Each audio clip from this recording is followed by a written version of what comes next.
Everyone, সবাইকে আসসালামু আলাইকুম। আমাদের বিক্রয়িক অ্যাপের নতুন একটি ফিচার ভিডিওতে আপনাদের সবাইকে জানাচ্ছি স্বাগত।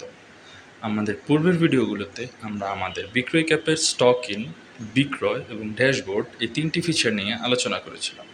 আমাদের আজকের ভিডিওটিতে আমরা আলোচনা করব আমাদের স্টক অপশনটি।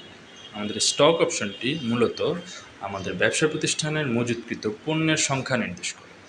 এখানে আমরা চাইলে এই পেজটিতে গমনের মাধ্যমে আমাদের পণ্যের মজুত সম্পর্কে একটি সমূহ ধারণা পেতে পারবো, যেখানে আমরা দেখতে পারবো আমাদের পণ্য কত পিস মজুত আছে।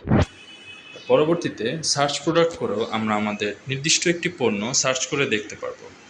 যেমন আমরা এখানে আমাদের সুবিধার জন্য একেলডি এই পণ্যটি কয় পিস আছে এটি সার্চ করে দেখলাম। আমাদের এখানে দেখাচ্ছে একেলডি 37 পিস আমাদের দোকানে মজুদ আছে। আজকের ভিডিওটি এই পর্যন্তই। আমাদের পরবর্তী কোনো ভিডিওতে আমাদের বিক্রয়িক অ্যাপের নতুন কোনো ফিচার ভিডিও নিয়ে আবার দেখা হবে। সেই পর্যন্ত ভালো থাকুন, সুস্থ থাকুন, বিক্রয়িক অ্যাপের সাথে থাকুন।